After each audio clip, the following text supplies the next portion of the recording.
আসসালামু আলাইকুম সুপ্রিয় দর্শক, আশা করি সবাই সুস্থ আছেন, ভালো আছেন। নতুন আরেকটি ভিডিওতে আমি আপনাদের সবাইকে স্বাগত জানাচ্ছি। আমি নাসরিন, বরিশাল থেকে। চিংড়ি মাছ ভুনা অনেক রকম ভাবেই আমরা খেয়ে থাকি, ভাজা ভুনা বিভিন্ন ভাবে। তো আজকে আমি একটু অন্যভাবে করেছি, তো সেটাই আপনাদের সঙ্গে শেয়ার করব। হয়তোবা এটাও আপনাদের কাছে ভালো লেগে যেতে পারে। তো যাই হোক, চিংড়ি মাছের এই রেসিপিটা আমার কাছে বেশ ভালো লেগেছিল। এর ফ্লেভার এবং টেস্ট দুটোই রান্না করা চিংড়ি মাছের থেকে একটু অন্যরকম ছিল। তো আশা করি সবার ভালো লাগবে।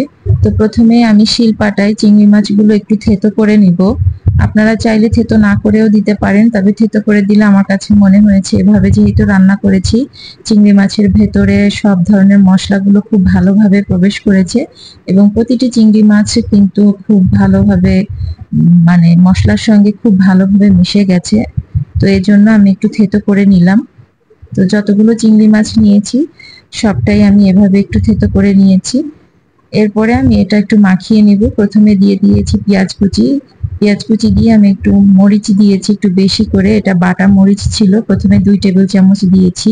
এরপরে দিয়ে দিলাম নারকেল বাটা এবং পেঁয়াজ বাটা। এরপরে দিলাম সরিষা বাটা এবং বাদাম বাটা। এরপরে দিয়েছি হলুদ গুঁড়ো, ধনিয়া গুঁড়ো, জিরা গুঁড়ো এবং একটু লাল মরিচের গুঁড়ো ব্যবহার করেছি, স্বাদমতো লবণ এবং সরিষার তেল। আমার কাছে একটু ঝাল, এই ধরনের রান্না একটু ঝাল বেশি হলেই ভালো মনে হয়েছে। তো যার কারণে আমি আবারও একটু লাল মরিচের গুঁড়ো ব্যবহার করেছি।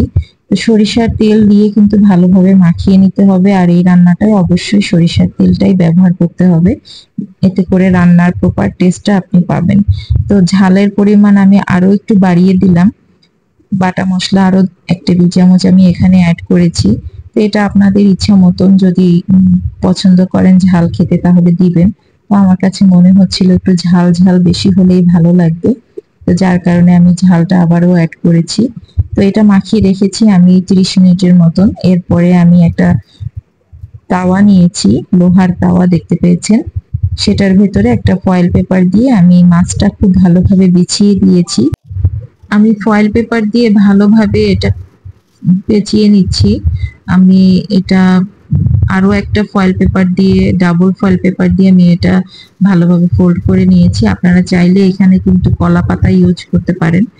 আবার অনেকেই এই রান্নাটার ভেতরে কিন্তু শাক ব্যবহার করে, অর্থাৎ লাউ গাছের যে পাতা থাকে সেটাও উপর থেকে দিয়ে দিতে পারেন। তো যেভাবে আপনাদের ভালো লাগে সেভাবে করে নিতে পারেন। কলা পাতার ফ্লেভারটাও কিন্তু চমৎকার আসবে। তো আমি কলা পাতা অ্যারেঞ্জ করতে পারিনি, যার কারণে ফয়েল পেপারে করেছি। তো একটা সাইড কিছু সময় রান্না করার পরে অপর সাইড উল্টে দিয়েছি। বেশ 15 মিনিট পরে কিন্তু আমি এটা উল্টে দিয়েছি। তো চিংড়ি মাছ এমনিও রান্না হতে বেশি সময় লাগে না। তো এটা আমি প্রায় 30 মিনিটের মতো রান্না করেছি, তবে চেষ্টা করেছি ভেতরের যে মশলাটা থাকে এটা যেন একদম ভাজা ভাজা হয়ে যায়, অর্থাৎ পোড়া পোড়া একটা ব্যাপার আছে, ঠিক সেরকম যেন হয়ে যায়। আমার রান্নাটা হয়ে গেছে, আপনাদের সামনে ফয়েল পেপারটা খুলছি। দেখতে পাচ্ছেন একেবারে ধোয়া ওঠা একটা খাবার। তো এটা কিন্তু গরম ভাতের সাথে বেশ মজা লাগে।